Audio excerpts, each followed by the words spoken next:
Assalamualaikum warahmatullahi wabarakatuh. Salam sejahtera bagi kita semua. Kembali lagi dengan saya Riana Rahmawati Sumartika dari UPP Bekasi Utara, bidang PAUD Penmas. Kali ini akan menjelaskan tata cara pembuatan RKS manual di file Excel berdasarkan harga yang ada di Siplah. Yang pertama yang harus disiapkan itu adalah format file Excel yang sudah berbentuk RKS. Kemudian kita lihat dulu nih di arkasnya. Di arkasnya kita anggarannya berapa? Kita buka arkas.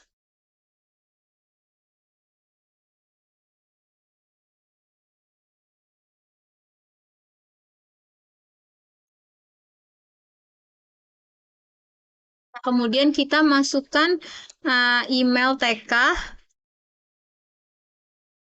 yang sudah diaktifasi kemarin. Aktifasi akun arkasnya.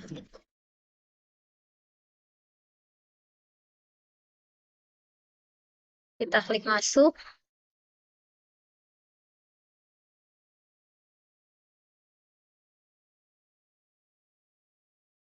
Terus kita buka ini. Nah, di sini tertera Pagudana BOSP reguler tahun 2024 itu sebesar 42.160.000. 42.160.000 ini dianggarkan untuk 1 tahun.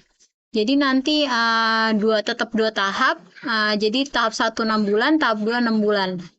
Bedanya sekarang untuk persiswanya itu adalah 680.000 selama 1 tahun.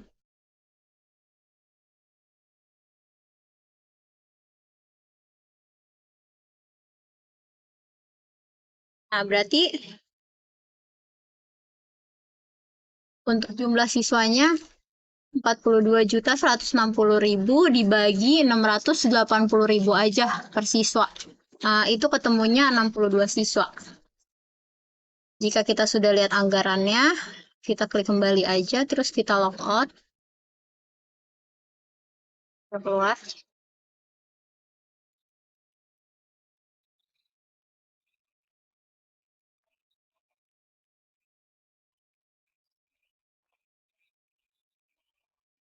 Kita close.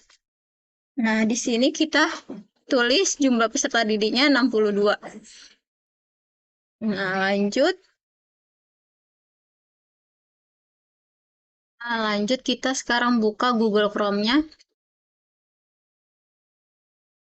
Kita ketik di sini Siplah.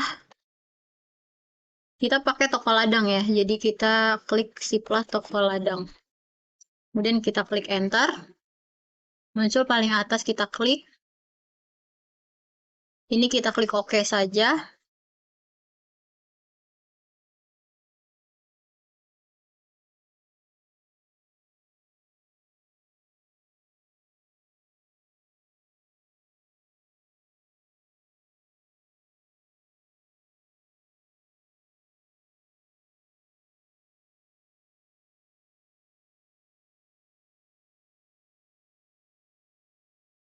Ini kita klik masuk. Di sini ada menu sekolah, penjual, pengawas, dan admin toko ladang. Kita pilih yang sekolah. Kita klik yang sekolah. Nah, di sini kita masukkan email atas nama kepala sekolah yang terdaftar di Dapodik. Ini kita ambil contoh satu ya. Kita klik masuk. Kita klik lagi login sebagai kepala sekolah.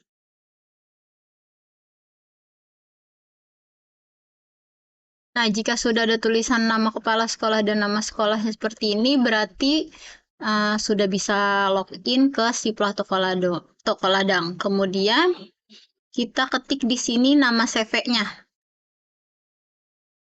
Kita pakai CV Anugrah Ananta. Jadi kita ketik aja Anugrah Ananta.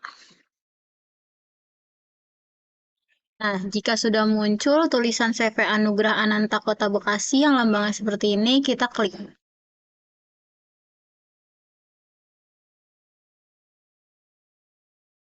Nah, jika sudah ada tulisan welcome to CV Anugrah Ananta, di sininya juga sudah muncul, berarti ini sudah muncul ke nama CV-nya ya.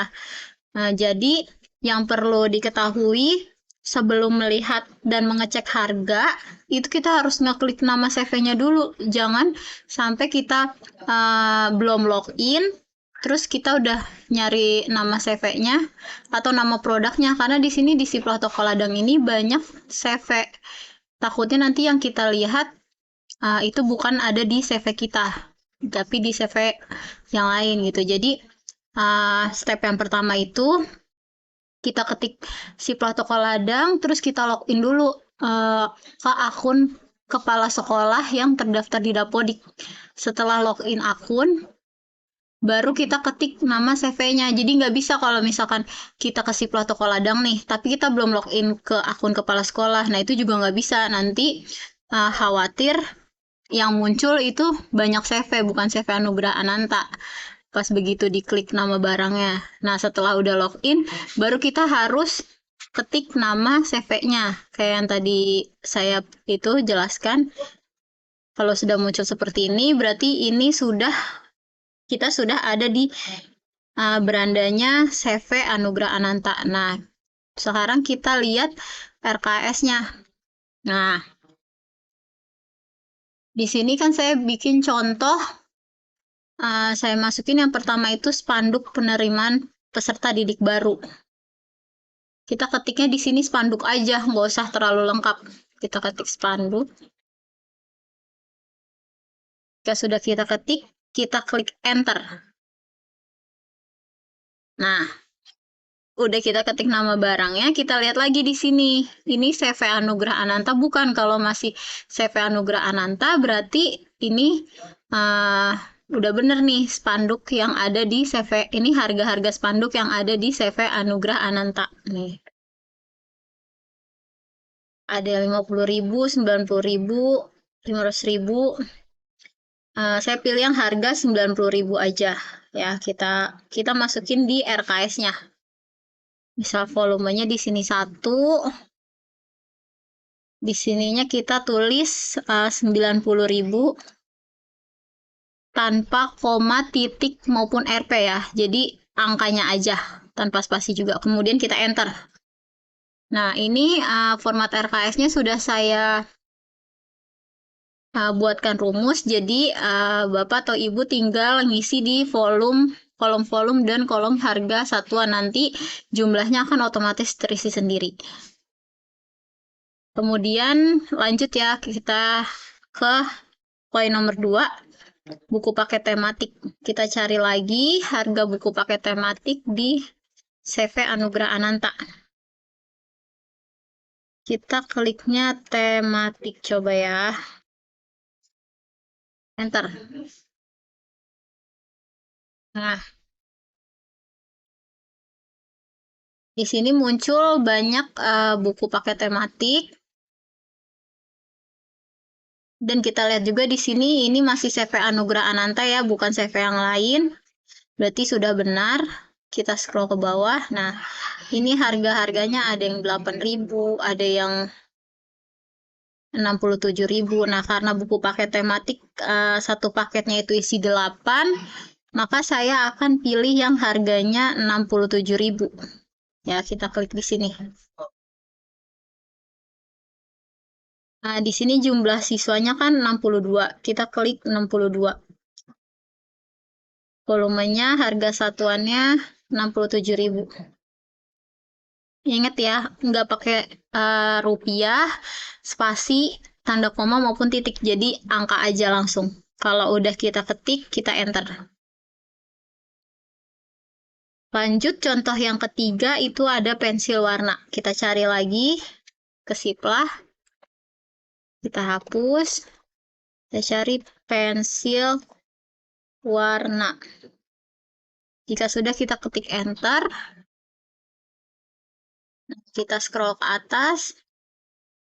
Dan ini masih CV Anugrah Ananta. Dilihat lagi ya.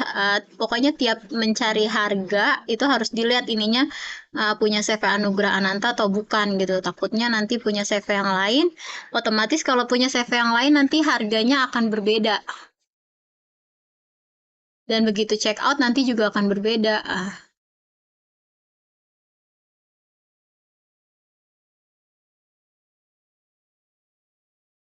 Lanjut, di sini ada pensil warna harga 17.000, kita masukin lagi ke RKS-nya. Sini jumlah siswanya 62. Harganya tadi 17.000, kita masukin tanpa tanda titik, koma maupun rupiah. Jadi angka saja, tanpa spasi juga. Setelah diketik, kita klik enter. Lanjut lagi, contoh yang keempat, buku gambar.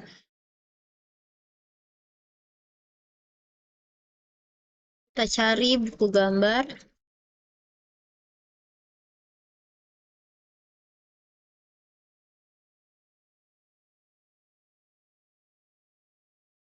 Nah, di sini buku gambarnya ada yang harga 3.000, 10.000, 20.000, 6.000. Saya ambil yang harga 6.000. Kita ketik lagi. Dan ini masih CV Anugerah ya di sini. Buku gambar di CV Anugerah. Kita klik lagi di RKS-nya. Nah, di sini tertera buku gambar selama 1 tahun.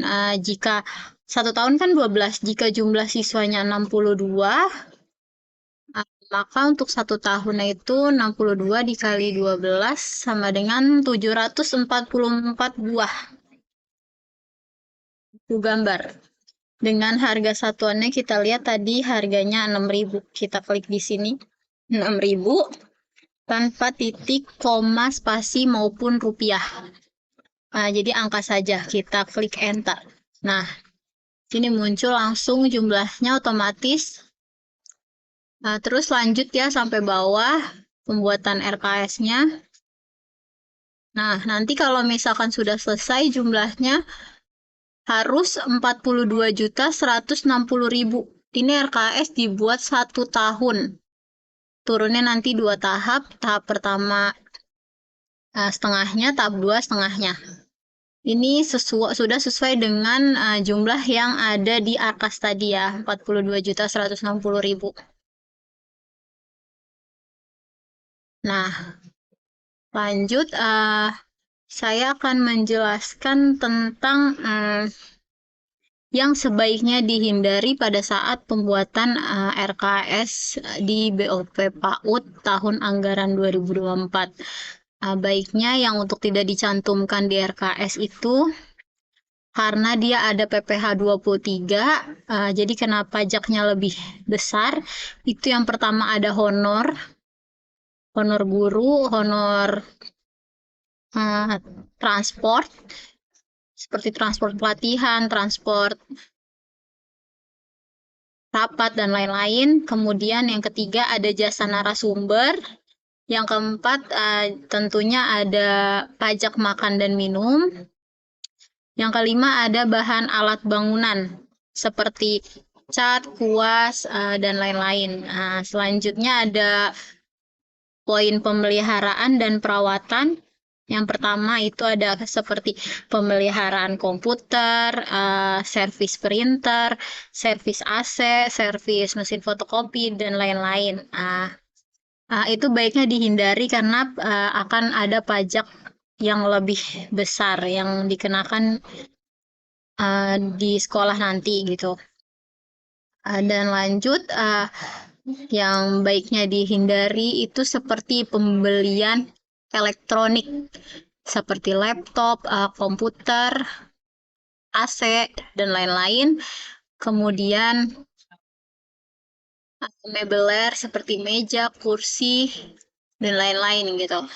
Boleh sebenarnya dicantumkan, tapi nantinya status mebeler tersebut adalah menjadi status aset atau milik negara yang wajib dilaporkan setiap tahunnya.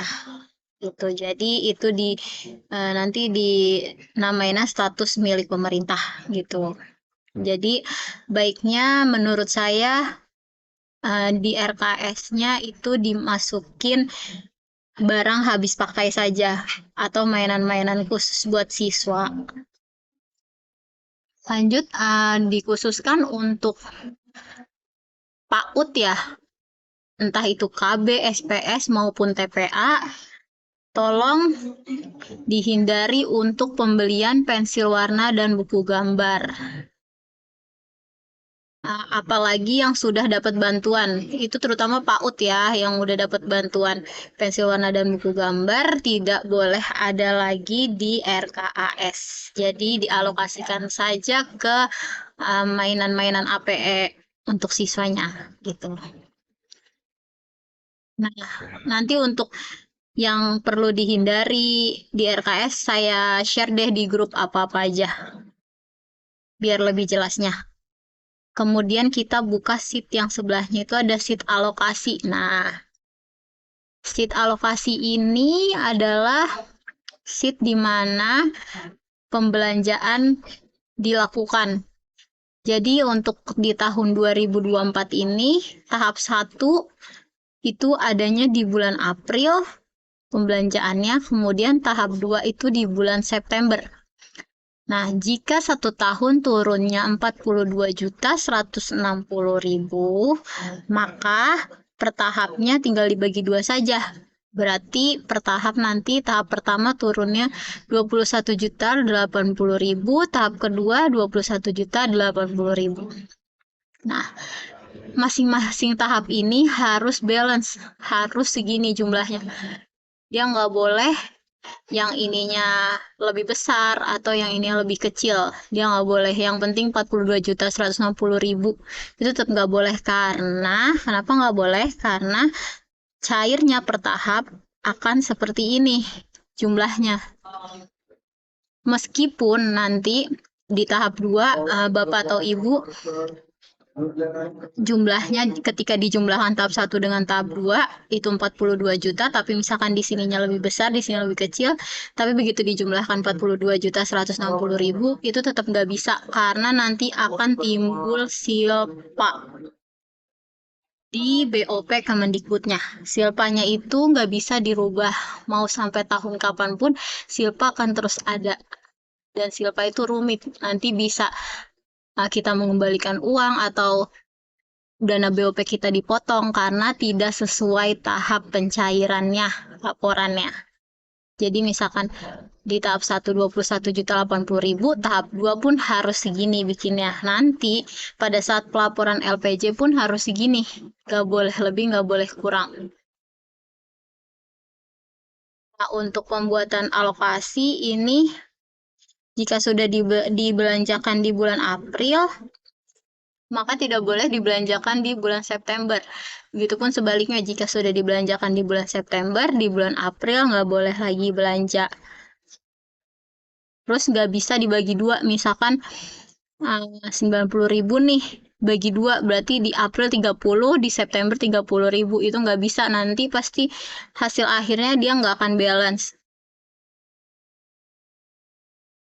Jadi harus sekali belanja, terus dihabiskan di tahap tersebut. Gitu.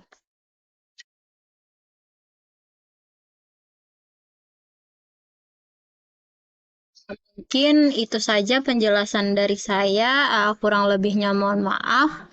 Wassalamualaikum warahmatullahi wabarakatuh.